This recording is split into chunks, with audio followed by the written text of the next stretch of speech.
الزلزال نام پہلی آیت کے لفظ زلزالہا سے ماخوذ ہے۔ زمانہ نزول اس کے مکی اور مدنی ہونے میں اختلاف ہے۔ ابن مسعود رضی اللہ عنہ، عطا، جابر اور مجاہد کہتے ہیں کہ یہ مکی ہے، اور ابن عباس رضی اللہ عنہ کا بھی ایک قول اس کی تائید کرتا ہے۔ بخلاف اس کے قتادہ اور مقاتل کہتے ہیں کہ یہ مدنی ہے، اور ابن عباس رضی اللہ عنہ سے بھی دوسرا قول اس کے مدنی ہونے کی تائید میں نقل ہوا ہے۔ اس کے مدنی ہونے پر حضرت ابو سعید رضی اللہ عنہ خدری کی اس روایت سے استدلال کیا جاتا ہے جو ابن ابی حاتم نے ان سے نقل کی ہے کہ جب یہ آیت نازل ہوئی کہ فَمَن يَعْمَلْ مِثْقَالَ ذَرَّةٍ خَيْرًا يَرَى وَمَن يَعْمَلْ مِثْقَالَ ذَرَّةٍ شَرًّا يَرَى، تو میں نے عرض کیا یا رسول اللہ، کیا میں اپنا عمل دیکھنے والا ہوں؟ حضور صلی اللہ علیہ وسلم نے فرمایا ہاں۔ میں نے عرض کیا یہ بڑے بڑے گناہ؟ آپ نے جواب دیا ہاں۔ میں نے عرض کیا اور یہ چھوٹے چھوٹے گناہ بھی؟ حضور صلی اللہ علیہ وسلم نے فرمایا ہاں۔ اس پر میں نے کہا پھر تو میں مارا گیا۔ حضور صلی اللہ علیہ وسلم نے فرمایا خوش ہو جاؤ اے ابو سعید، کیونکہ ہر نیکی اپنے جیسی 10 نیکیوں کے برابر ہوگی۔ اس حدیث سے اس سورہ کے مدنی ہونے پر استدلال کی بنا یہ ہے کہ حضرت ابو سعید خدری مدینے کے رہنے والے تھے اور غزوہ احد کے بعد سن بلوغ کو پہنچے۔ اس لیے اگر یہ سورہ ان کی موجودگی میں نازل ہوئی تھی جیسا کہ ان کے بیان سے ظاہر ہے تو اسے مدنی ہونا چاہیے، لیکن صحابہ اور تابعین کا جو طریقہ آیات اور سورتوں کے شان نزول کے بارے میں تھا اس کی تشریح اس سے پہلے ہم سورہ دہر کے دیباچے میں کر چکے ہیں۔ اس لیے کسی صحابی کا یہ کہنا کہ یہ آیت فلاں موقع پر نازل ہوئی اس بات کا قطعی ثبوت نہیں ہے کہ اس کا نزول اسی وقت ہوا تھا۔ ہو سکتا ہے کہ حضرت ابو سعید نے ہوش سنبھالنے کے بعد جب پہلی مرتبہ حضور صلی اللہ علیہ وسلم کی زبان مبارک سے یہ سورہ سنی ہو، اس وقت اس کے آخری حصے سے خوف زدہ ہو کر انہوں نے حضور صلی اللہ علیہ وسلم سے وہ سوالات کیے ہوں جو اوپر درج کیے گئے ہیں، اور اس واقعے کو انہوں نے اس طرح بیان کیا ہو کہ جب یہ آیت نازل ہوئی تو میں نے حضور صلی اللہ علیہ وسلم سے یہ عرض کیا۔ اگر یہ روایت سامنے نہ ہو تو قرآن کو سمجھ کر پڑھنے والا ہر شخص یہی محسوس کرے گا کہ یہ مکی سورہ ہے، بلکہ اس کے مضمون اور انداز بیان سے تو اس کو یہ محسوس ہوگا کہ یہ مکہ کے بھی اس ابتدائی دور میں نازل ہوئی ہوگی جب نہایت مختصر اور انتہائی دلنشین طریقے سے اسلام کے بنیادی عقائد لوگوں کے سامنے پیش کیے جا رہے تھے۔ موضوع اور مضمون اس کا موضوع ہے موت کے بعد دوسری زندگی، اور اس میں ان سب اعمال کا پورا کچا چٹھا انسان کے سامنے آ جانا جو اس نے دنیا میں کیے تھے۔ سب سے پہلے 3 مختصر فقروں میں یہ بتایا گیا ہے کہ موت کے بعد دوسری زندگی کس طرح واقع ہوگی اور وہ انسان کے لیے کیسی حیران کن ہوگی۔ پھر 2 فقروں میں بتایا گیا ہے کہ یہی زمین جس پر رہ کر انسان نے بے فکری کے ساتھ ہر طرح کے اعمال کیے ہیں اور جس کے متعلق کبھی اس کے وہم و گمان میں بھی یہ بات نہیں آئی کہ یہ بے جان چیز کسی وقت اس کے افعال کی گواہی دے گی، اسی روز اللہ تعالیٰ کے حکم سے بول پڑے گی اور ایک ایک انسان کے متعلق یہ بیان کر دے گی کہ کس وقت کہاں اس نے کیا کام کیا تھا۔ اس کے بعد فرمایا گیا ہے کہ اس دن زمین کے گوشے گوشے سے انسان گروہ در گروہ اپنے مرقدوں سے نکل نکل کر آئیں گے تاکہ ان کے اعمال ان کو دکھائے جائیں، اور اعمال کی یہ پیشی ایسی مکمل اور مفصل ہوگی کہ کوئی ذرہ برابر نیکی یا بدی بھی ایسی نہ رہ جائے گی جو سامنے نہ آ جائے۔ بسم اللہ الرحمن الرحیم۔ شروع اللہ کے نام سے جو رحمان و رحیم ہے۔ اذا زلزلت الارض زلزالها واخرجت الارض اثقالها وقال الانسان ما لها يومئذ تحدث اخبارها بأن ربك اوحى لها۔ جب زمین اپنی پوری شدت کے ساتھ ہلا ڈالی جائے گی اور زمین اپنے اندر کے سارے بوجھ نکال کر باہر ڈال دے گی اور انسان کہے گا کہ یہ اس کو کیا ہو رہا ہے، اس روز وہ اپنے اوپر گزرے ہوئے حالات بیان کرے گی کیونکہ تیرے رب نے اسے ایسا کرنے کا حکم دیا ہوگا۔ ہلا ڈالی جائے گی۔ اصل الفاظ ہیں زلزلت الارض زلزالہا۔ زلزلے کے معنی پے در پے زور زور سے حرکت کرنے کے ہیں، پس زلزلت الارض کا مطلب یہ ہے کہ زمین کو جھٹکے پر جھٹکے دے کر شدت کے ساتھ ہلا ڈالا جائے گا۔ اور چونکہ زمین کو ہلانے کا ذکر کیا گیا ہے، اس لیے اس سے خود بخود یہ مطلب نکلتا ہے کہ زمین کا کوئی مقام یا کوئی حصہ یا کوئی علاقہ نہیں، بلکہ پوری کی پوری زمین ہلا ماری جائے گی۔ پھر اس زلزلے کی مزید شدت کو ظاہر کرنے کے لیے زلزالہا کا اس پر اضافہ کیا گیا ہے، جس کے لفظی معنی ہیں اس کا ہلایا جانا۔ اس کا مطلب یہ ہے کہ اس کو ایسا ہلایا جائے گا جیسا اس جیسے عظیم کرے کو ہلانے کا حق ہے، یا جو اس کے ہلائے جانے کی انتہائی ممکن شدت ہو سکتی ہے۔ بعض مفسرین نے اس زلزلے سے مراد وہ پہلا زلزلہ لیا ہے جس سے قیامت کے پہلے مرحلے کا آغاز ہوگا، یعنی جب ساری مخلوق ہلاک ہو جائے گی اور دنیا کا یہ نظام درہم برہم ہو جائے گا۔ لیکن مفسرین کی ایک بڑی جماعت کے نزدیک اس سے مراد وہ زلزلہ ہے جس سے قیامت کا دوسرا مرحلہ شروع ہوگا، یعنی جب تمام اگلے پچھلے انسان دوبارہ زندہ ہو کر اٹھیں گے۔ یہی دوسری تفسیر زیادہ صحیح ہے، کیونکہ بات کا سارا مضمون اسی پر دلالت کرتا ہے۔ بوجھ نکال کر باہر ڈال دے گی۔ یہ وہی مضمون ہے جو سورہ انشقاق آیت نمبر 4 میں اس طرح بیان کیا گیا ہے کہ وَأَلْقَتْ مَا فِيهَا وَتَخَلَّتْ، یعنی اور جو کچھ اس کے اندر ہے اسے باہر پھینک کر خالی ہو جائے گی۔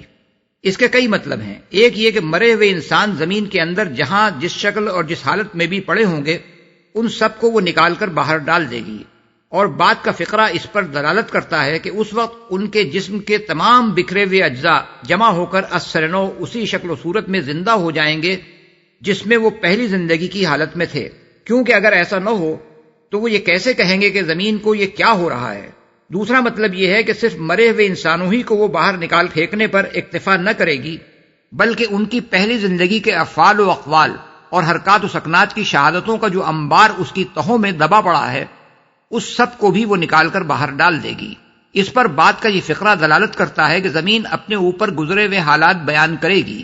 تیسرا مطلب بعض مفسرین نے یہ بھی بیان کیا ہے کہ سونا چاندی، جواہر اور ہر قسم کی دولت جو زمین کے پیٹ میں ہیں اس کے بھی ڈھیر کے ڈھیر وہ باہر نکال کر رکھ دے گی، اور انسان دیکھے گا کہ یہی ہیں وہ چیزیں جن پر وہ دنیا میں مرا جاتا تھا، جن کی خاطر اس نے قتل کیے، حقداروں کے حقوق مارے، چوریاں کیں، ڈاکے ڈالے، خشکی اور تری میں قزاقیاں کیں، جنگ کے مارکے برپا کیے اور پوری پوری قوموں کو تباہ کر ڈالا۔ آج وہ سب کچھ سامنے موجود ہے اور اس کے کسی کام کا نہیں ہے، بلکہ الٹا اس کے لیے عذاب کا سامان بنا ہوا ہے۔ یہ اس کو کیا ہو رہا ہے؟ انسان سے مراد ہر انسان بھی ہو سکتا ہے، کیونکہ زندہ ہو کر ہوش میں آتے ہی پہلا تاثر ہر شخص پر یہی ہوگا کہ آخر یہ ہو کیا رہا ہے۔ بعد میں اس پر یہ بات کھلے گی کہ یہ روز حشر ہے، اور انسان سے مراد آخرت کا منکر انسان بھی ہو سکتا ہے، کیونکہ جس چیز کو وہ غیر ممکن سمجھتا تھا وہ اس کے سامنے برپا ہو رہی ہوگی اور وہ اس پر حیران و پریشان ہوگا۔ رہے اہل ایمان تو ان پر یہ حیرانی و پریشانی طاری نہ ہوگی، اس لیے کہ سب کچھ ان کے عقیدے و یقین کے مطابق ہو رہا ہوگا۔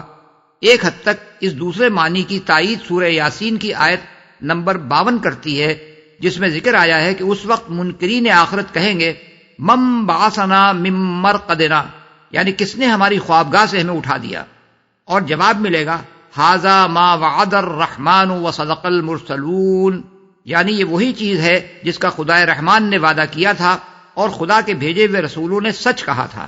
یہ آیت اس معاملے میں صریح نہیں ہے کہ کافروں کو یہ جواب اہل ایمان ہی دیں گے، کیونکہ آیت میں اس کی تصریح نہیں ہے، لیکن اس امر کا احتمال ضرور ہے کہ اہل ایمان کی طرف سے ان کو یہ جواب ملے گا۔ حالات بیان کرے گی۔ حضرت ابو ہریرہ رضی اللہ عنہ کی روایت ہے کہ رسول اللہ صلی اللہ علیہ وسلم نے یہ آیت پڑھ کر پوچھا، جانتے ہو اس کے وہ حالات کیا ہیں؟ لوگوں نے عرض کیا اللہ اور اس کے رسول کو زیادہ علم ہے۔ فرمایا وہ حالات یہ ہیں کہ زمین ہر بندے اور بندی کے بارے میں اس عمل کی گواہی دے گی جو اس کی پیٹھ پر اس نے کیا ہوگا۔ وہ کہے گی کہ اس نے فلاں دن فلاں کام کیا تھا۔ یہ ہیں وہ حالات جو زمین بیان کرے گی۔ بحوالے مسند احمد، ترمذی، نسائی، ابن جریر، عبد بن حمید، ابن المنذر، حاکم ابن مردویہ بیہقی فی الشعب۔ حضرت ربیع الخرشی کی روایت ہے کہ حضور نے فرمایا ذرا زمین سے بچ کر رہنا، کیونکہ یہ تمہاری جڑ بنیاد ہے اور اس پر عمل کرنے والا کوئی شخص ایسا نہیں ہے جس کے عمل کی یہ خبر نہ دے، خواہ اچھا ہو یا برا۔ معجم الطبرانی۔ حضرت انس بیان کرتے ہیں کہ رسول اللہ صلی اللہ علیہ وسلم نے فرمایا قیامت کے روز زمین ہر اس عمل کو لے آئے گی جو اس کی پیٹھ پر کیا گیا ہو۔ پھر آپ نے یہی آیات تلاوت فرمائی۔ ابن مردویہ بیہقی۔ حضرت علی کے حالات میں لکھا ہے کہ جب آپ بیت المال کا سب روپیہ اہل حقوق میں تقسیم کر کے اسے خالی کر دیتے تو اس میں 2 رکعت نماز پڑھتے اور پھر فرماتے تجھے گواہی دینی ہوگی کہ میں نے تجھ کو حق کے ساتھ بھرا اور حق ہی کے ساتھ خالی کر دیا۔ زمین کے متعلق یہ بات کہ وہ قیامت کے روز اپنے اوپر گزرے ہوئے سب حالات اور واقعات بیان کرے گی، قدیم زمانے کے آدمی کے لیے تو بڑی حیران کن ہوگی کہ آخر زمین کیسے بولنے لگے گی۔ لیکن آج علوم طبیعی کے اکتشافات اور سینما، لاؤڈ اسپیکر، ریڈیو، ٹیلی ویژن، ٹیپ ریکارڈر، الیکٹرانکس وغیرہ ایجادات کے اس دور میں یہ سمجھنا کچھ بھی مشکل نہیں کہ زمین اپنے حالات کیسے بیان کرے گی۔ انسان اپنی زبان سے جو کچھ بولتا ہے اس کے نقوش ہوا میں، ریڈیائی لہروں میں، گھروں کی دیواروں اور ان کے فرش اور چھت کے ذرے ذرے میں، اور اگر کسی سڑک یا میدان یا کھیت میں آدمی نے بات کی ہو تو ان سب کے ذرات میں ثبت ہیں۔ اللہ تعالیٰ جس وقت چاہے ان ساری آوازوں کو ٹھیک اسی طرح ان چیزوں سے دوہروا سکتا ہے جس طرح کبھی وہ انسان کے منہ سے نکلی تھیں۔ انسان اپنے کانوں سے اس وقت سن لے گا کہ یہ اس کی اپنی ہی آوازیں ہیں، اور اس کے سب جاننے والے پہچان لیں گے کہ جو کچھ وہ سن رہے ہیں وہ اسی شخص کی آواز اور اسی کا لہجہ ہے۔ پھر انسان نے زمین پر جہاں جس حالت میں بھی کوئی کام کیا ہے اس کی ایک ایک حرکت کا عکس اس کے گرد و پیش کی تمام چیزوں پر پڑا ہے اور اس کی تصویر ان پر نقش ہو چکی ہے۔ بالکل گھپ اندھیرے میں بھی اس نے کوئی فعل کیا ہو تو خدا کی خدائی میں ایسی شعائیں موجود ہیں جن کے لیے اندھیرا اور اجالا کوئی معنی نہیں رکھتا، وہ ہر حالت میں اس کی تصویر لے سکتی ہیں۔ یہ ساری تصویریں قیامت کے روز ایک متحرک فلم کی طرح انسان کے سامنے آ جائیں گی اور یہ دکھا دیں گی کہ وہ زندگی بھر کس وقت کہاں کہاں کیا کچھ کرتا رہا ہے۔ حقیقت یہ ہے کہ اگرچہ اللہ تعالیٰ ہر انسان کے اعمال کو براہ راست خود جانتا ہے، مگر آخرت میں جب وہ عدالت قائم کرے گا تو جس کو بھی سزا دے گا انصاف کے تمام تقاضے پورے کر کے دے گا۔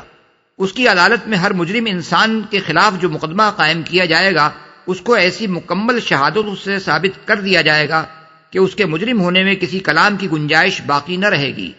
سب سے پہلے تو وہ نامہ اعمال ہے جس میں ہر وقت اس کے ساتھ لگے ہوئے کرامن کاتبین اس کے ایک ایک قول اور فعل کا ریکارڈ درج کر رہے ہیں۔ سورہ قاف آیات 17 اور 18، سورہ الانفطار آیات 10 تا 12، یہ نامہ اعمال اس کے ہاتھ میں دے دیا جائے گا اور اس سے کہا جائے گا کہ پڑھ اپنا کارنامہ حیات، اپنا حساب لینے کے لیے تو خود کافی ہے۔ سورہ بنی اسرائیل آیت نمبر 14۔ انسان اسے پڑھ کر حیران رہ جائے گا کہ کوئی چھوٹی یا بڑی چیز ایسی نہیں ہے جو اس میں ٹھیک ٹھیک درج نہ ہو۔ سورہ الکہف آیت نمبر 49۔ اس کے بعد انسان کا اپنا جسم ہے جس سے اس نے دنیا میں کام لیا ہے۔ اللہ کی عدالت میں اس کی اپنی زبان شہادت دے گی کہ اس سے وہ کیا کچھ بولتا رہا ہے۔ اس کے اپنے ہاتھ پاؤں شہادت دیں گے کہ ان سے کیا کیا کام اس نے لیے۔ سورہ النور آیت نمبر 24۔ اس کی آنکھیں شہادت دیں گی، اس کے کان شہادت دیں گے کہ ان سے اس نے کیا کچھ سنا۔ اس کے جسم کی پوری کھال اس کے افعال کی شہادت دے گی۔ وہ حیران ہو کر اپنے اعضاء سے کہے گا کہ تم بھی میرے خلاف گواہی دے رہے ہو۔ اس کے اعضاء جواب دیں گے کہ آج جس خدا کے حکم سے ہر چیز بول رہی ہے اسی کے حکم سے ہم بھی بول رہے ہیں۔ سورہ حامیم السجدہ آیت نمبر 20 تا 22۔ اس پر مزید وہ شہادتیں ہیں جو زمین اور اس کے پورے ماحول سے پیش کی جائیں گی، جن میں آدمی اپنی آوازیں خود اپنے کانوں سے اور اپنی حرکات کی ہو بہو تصویریں خود اپنی آنکھوں سے دیکھ لے گا۔ اس سے بھی آگے بڑھ کر یہ کہ انسان کے دل میں جو خیالات، ارادے اور مقاصد چھپے ہوئے تھے اور جن نیتوں کے ساتھ اس نے سارے اعمال کیے تھے وہ بھی نکال کر سامنے رکھ دیے جائیں گے، جیسا کہ آگے سورہ عادیات میں آ رہا ہے۔ یہی وجہ ہے کہ اتنے قطعی اور صریح اور ناقابل انکار ثبوت سامنے آ جانے کے بعد انسان دم بخود رہ جائے گا اور اس کے لیے اپنی معذرت میں کچھ کہنے کا موقع باقی نہ رہے گا۔ سورہ المرسلات آیات 35 اور 36۔ يَوْمَئِذٍ يَصْدُرُ النَّاسُ أَشْتَاتًا لِيُرَوْا أَعْمَالَهُمْ۔ اس روز لوگ متفرق حالت میں پلٹیں گے تاکہ ان کے اعمال ان کو دکھائے جائیں، متفرق حالت میں پلٹیں گے۔ اس کے دو معنی ہو سکتے ہیں، ایک یہ کہ ہر ایک اکیلا اپنی انفرادی حیثیت میں ہوگا، خاندان، جتھے، پارٹیاں، قومیں سب بکھر جائیں گی۔ یہ بات قرآن مجید میں دوسرے مقامات پر بھی فرمائی گئی ہے، مثلا سورہ انعام میں ہے کہ اللہ تعالیٰ اس روز لوگوں سے فرمائے گا کہ لو اب تم ویسے ہی تنہا ہمارے سامنے حاضر ہو گئے جیسا ہم نے پہلی مرتبہ تمہیں پیدا کیا تھا، آیت 94۔ اور سورہ مریم میں فرمایا یہ اکیلا ہمارے پاس آئے گا، آیت 80۔ اور یہ کہ ان میں سے ہر ایک قیامت کے روز اللہ کے حضور اکیلا حاضر ہوگا، آیت 95۔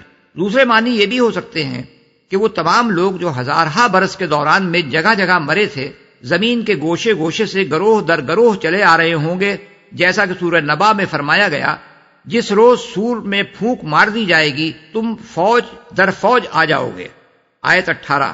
اس کے علاوہ جو مطلب مختلف مفسرین نے بیان کیے ہیں ان کی گنجائش لفظ اشتاتا میں نہیں ہے، اس لیے ہمارے نزدیک وہ اس لفظ کے معنوی حدود سے باہر ہیں، اگرچہ بجائے خود صحیح ہیں اور قرآن و حدیث کے بیان کردہ احوال قیامت سے مطابقت رکھتے ہیں۔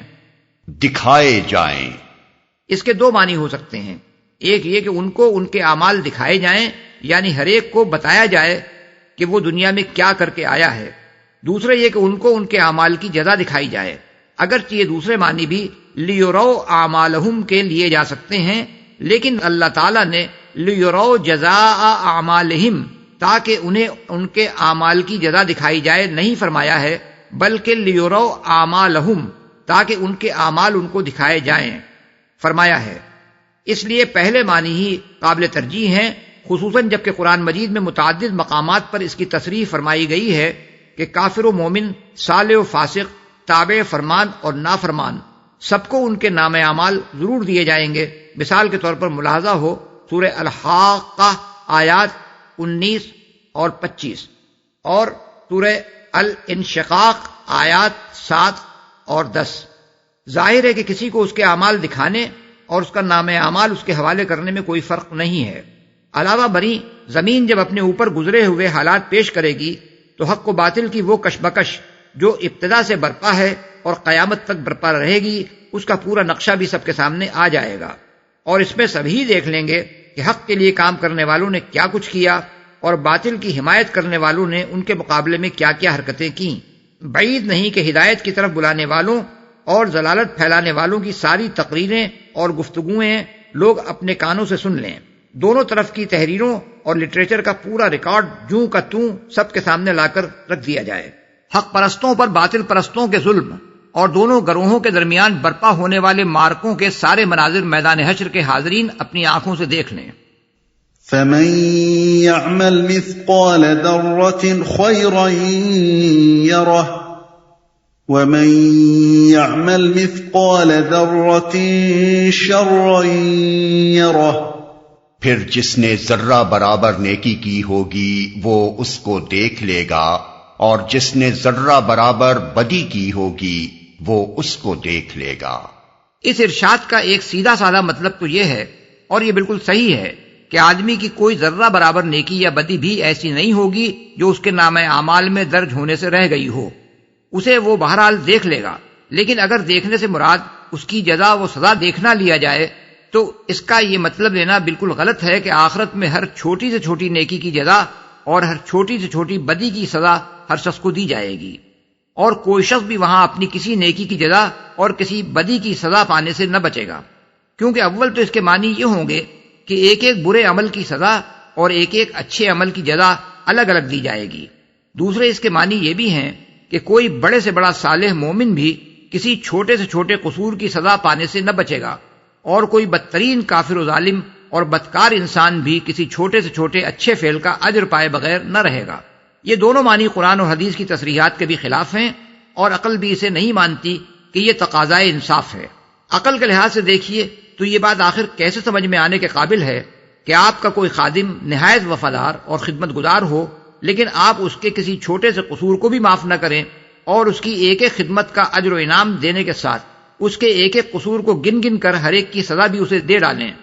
اسی طرح یہ بھی عقلاً ناقابل فہم ہے کہ کہ آپ کا پروردہ کوئی شخص جس پر آپ کے بے شمار احسانات ہوں وہ آپ سے غداری اور بے وفائی کرے اور آپ کے احسانات کا جواب ہمیشہ نمک حرامی ہی سے دیتا رہے، مگر آپ اس کے مجموعی رویے کو نظر انداز کر کے اس کی ایک ایک غداری کی الگ سزا اور اس کی ایک ایک خدمت کی، خواہ وہ کسی وقت پانی لا کر دے دینے یا پنکھا جھل دینے ہی کی خدمت ہو، الگ جزا دیں۔ اب رہے قرآن و حدیث، تو وہ وضاحت کے ساتھ مومن، منافق، کافر، مومن صالح، مومن خطاکار، مومن ظالم و فاسق، محض کافر اور کافر مفسد و ظالم وغیرہ مختلف قسم کے لوگوں کی جزا و سزا کا ایک مفصل قانون بیان کرتے ہیں، اور یہ جزا و سزا دنیا سے آخرت تک انسان کی پوری زندگی پر حاوی ہے۔ اس سلسلے میں قرآن مجید اصولی طور پر چند باتیں بالکل وضاحت کے ساتھ بیان کرتا ہے۔ اول یہ کہ کافر و مشرک اور منافق کے اعمال، یعنی وہ اعمال جن کو نیکی سمجھا جاتا ہے، ضائع کر دیے گئے، آخرت میں وہ ان کا کوئی اجر نہیں پا سکیں گے۔ ان کا اگر کوئی اجر ہے بھی تو وہ دنیا ہی میں ان کو مل جائے گا۔ مثال کے طور پر ملاحظہ ہو سورہ الاعراف آیت نمبر 147، سورہ توبہ آیت 17 اور 67 تا 69، سورہ ہود آیات 15 اور 16، سورہ ابراہیم آیت 18، سورہ الکہف آیت 104 اور 105، سورہ نور آیت 39، الفرقان آیت 23، الاحزاب آیت 19، الزمر آیت 65، الاحقاف آیت 20۔ دوم یہ کہ بدی کی سزا اتنی ہی دی جائے گی جتنی بدی ہے، مگر نیکیوں کی جزا اصل فعل سے زیادہ دی جائے گی، بلکہ کہیں تصریح ہے کہ ہر نیکی کا اجر اس سے 10 گنا ہے، اور کہیں یہ بھی فرمایا گیا ہے کہ اللہ جتنا چاہے نیکی کا اجر بڑھا کر دے۔ ملاحظہ ہو سورہ البقرہ آیت 261، الانعام آیت 160، یونس آیت 26 اور 27، النور آیت 38، القصص آیت 84، سبا آیت 37، المومن آیت 40۔ سوم یہ کہ مومن اگر بڑے بڑے گناہوں سے پرہیز کریں گے تو ان کے چھوٹے گناہ معاف کر دیے جائیں گے۔ سورہ النساء آیت 31، سورہ شورى آیت 37، سورہ النجم آیت 32۔ چہارم یہ کہ مومن صالح سے ہلکا حساب لیا جائے گا، اس کی برائیوں سے درگزر کیا جائے گا، اور اس کے بہترین اعمال کے لحاظ سے اس کو اجر دیا جائے گا۔ سورہ العنکبوت آیت نمبر 7، سورہ زمر آیت 35، سورہ الاحقاف آیت 16، سورہ الانشقاق آیت 8۔ احادیث بھی اس معاملے کو بالکل صاف کر دیتی ہیں۔ اس سے پہلے ہم سورہ انشقاق کی تفسیر میں وہ احادیث نقل کر چکے ہیں جو قیامت کے روز ہلکے حساب اور سخت حساب فہمی کی تشریح کرتے ہوئے حضور صلی اللہ علیہ وسلم نے فرمائی ہیں۔ حضرت انس رضی اللہ تعالی عنہ کی روایت ہے کہ ایک مرتبہ حضرت ابوبکر صدیق رضی اللہ عنہ رسول اللہ صلی اللہ علیہ وسلم کے ساتھ کھانا کھا رہے تھے، اتنے میں یہ آیت نازل ہوئی۔ حضرت ابوبکر رضی اللہ عنہ نے کھانے سے ہاتھ کھینچ لیا اور عرض کیا کہ یا رسول اللہ، کیا میں اس ذرہ برابر برائی کا نتیجہ دیکھوں گا جو مجھ سے سرزد ہوئی؟ حضور صلی اللہ علیہ وسلم نے فرمایا، اے ابوبکر، دنیا میں جو معاملہ بھی تمہیں ایسا پیش آتا ہے جو تمہیں ناگوار ہو، وہ ان ذرہ برابر برائیوں کا بدلہ ہے جو تم سے صادر ہوں، اور جو ذرہ برابر نیکیاں بھی تمہاری ہیں انہیں اللہ آخرت میں تمہارے لیے محفوظ رکھ رہا ہے۔ بحوالے ابن جریر، ابن ابی حاتم، طبرانی فی الاوسط، بیہقی فی الشعب، ابن المنذر، حاکم، ابن مردویہ، عبد بن حمید۔ حضرت ابو ایوب انصاری سے بھی رسول اللہ صلی اللہ علیہ وسلم نے اس آیت کے بارے میں ارشاد فرمایا تھا کہ تم میں سے جو شخص نیکی کرے گا اس کی جزا آخرت میں ہے، اور جو کسی قسم کی برائی کرے گا وہ اسی دنیا میں اس کی سزا مصائب اور امراض کی شکل میں بھگت لے گا۔ ابن مردویہ۔ قتادہ نے حضرت انس کے حوالے سے رسول اللہ صلی اللہ علیہ وسلم کا یہ ارشاد نقل کیا ہے کہ اللہ تعالیٰ مومن پر ظلم نہیں کرتا، دنیا میں اس کی نیکیوں کے بدلے وہ رزق دیتا ہے اور آخرت میں ان کی جزا دے گا۔ رہا کافر تو دنیا میں اس کی بھلائیوں کا بدلہ چکا دیا جاتا ہے، پھر جب قیامت ہوگی تو اس کے حساب میں کوئی نیکی نہ ہوگی۔ بحوالے ابن جریر۔ مسروق حضرت عائشہ رضی اللہ عنہا سے روایت کرتے ہیں کہ انہوں نے رسول اللہ صلی اللہ علیہ وسلم سے پوچھا کہ عبداللہ بن جدعان جاہلیت کے زمانے میں صلہ رحمی کرتا تھا، مسکین کو کھانا کھلاتا تھا، مہمان نوازی کرتا تھا، اسیروں کو رہائی دلواتا تھا، کیا آخرت میں یہ اس کے لیے نافع ہوگا؟ حضور صلی اللہ علیہ وسلم نے فرمایا، نہیں، اس نے مرتے وقت تک کبھی یہ نہیں کہا کہ رب اغفر لی خطیئتی یوم الدین، یعنی میرے پروردگار روز جزا میں میری خطا معاف کیجو۔ بحوالے ابن جریر۔ اسی طرح کے جوابات رسول اللہ صلی اللہ علیہ وسلم نے بعض اور لوگوں کے بارے میں بھی دیے ہیں جو جاہلیت کے زمانے میں نیک کام کرتے تھے، مگر مرے کفر و شرک ہی کی حالت میں تھے۔ لیکن حضور صلی اللہ علیہ وسلم کے بعض ارشادات سے معلوم ہوتا ہے کہ کافر کی نیکی اسے جہنم کے عذاب سے تو نہیں بچا سکتی، البتہ جہنم میں اس کو وہ سخت سزا نہ دی جائے گی جو ظالم اور فاسق اور بدکار کافروں کو دی جائے گی۔ مثلا حدیث میں آیا ہے کہ حاتم طائی کی سخاوت کی وجہ سے اس کو ہلکا عذاب دیا جائے گا بحوالے روح المعانی۔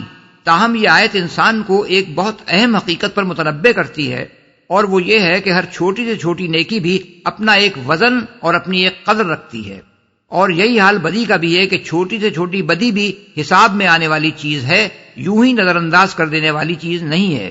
اس لیے کسی چھوٹی نیکی کو چھوٹا سمجھ کر اسے چھوڑنا نہیں چاہیے، کیونکہ ایسی بہت سی نیکیاں مل کر اللہ تعالیٰ کے حساب میں ایک بہت بڑی نیکی قرار پا سکتی ہیں، اور کسی چھوٹی سے چھوٹی بدی کا ارتکاب بھی نہ کرنا چاہیے، کیونکہ اس طرح کے بہت سے چھوٹے گناہ مل کر گناہوں کا ایک انبار بن سکتے ہیں۔ یہی بات ہے جس کو متعدد احادیث میں رسول اللہ صلی اللہ علیہ وسلم نے ارشاد فرمایا ہے۔ بخاری و مسلم میں حضرت عدی بن حاتم سے یہ روایت منقول ہے کہ حضور صلی اللہ علیہ وسلم نے فرمایا، دوزخ کی آگ سے بچو، خواہ وہ کھجور کا ایک ٹکڑا دینے یا ایک اچھی بات کہنے ہی کے ذریعے سے ہو۔ انہی حضرت عدی سے صحیح روایت میں حضور صلی اللہ علیہ وسلم کا یہ قول نقل ہوا ہے کہ کسی نیک کام کو بھی حقیر نہ سمجھو، خواہ وہ کسی پانی مانگنے والے کے برتن میں ایک ڈول ڈال دینا ہو، یا یہی نیکی ہو کہ تم اپنے کسی بھائی سے خندہ پیشانی کے ساتھ ملو۔ بخاری میں حضرت ابو ہریرہ کی روایت ہے کہ حضور صلی اللہ علیہ وسلم نے عورتوں کو خطاب کر کے فرمایا، اے مسلمان عورتوں، کوئی پڑوسن اپنی پڑوسن کے ہاں کوئی چیز بھیجنے کو حقیر نہ سمجھے، خواہ وہ بکری کا ایک کھر ہی کیوں نہ ہو۔ مسند احمد، نسائی اور ابن ماجہ میں حضرت عائشہ صدیقہ رضی اللہ عنہا کی روایت ہے کہ حضور صلی اللہ علیہ وسلم فرمایا کرتے تھے کہ اے عائشہ، ان گناہوں سے بچی رہنا جن کو چھوٹا سمجھا جاتا ہے، کیونکہ اللہ کے ہاں ان کی پرسش بھی ہونی ہے۔ مسند احمد میں حضرت عبداللہ بن مسعود رضی اللہ عنہ کا بیان ہے کہ حضور صلی اللہ علیہ وسلم نے فرمایا، خبردار، چھوٹے گناہوں سے بچ کر رہنا، کیونکہ وہ سب آدمی پر جمع ہو جائیں گے، یہاں تک کہ اسے ہلاک کر دیں گے۔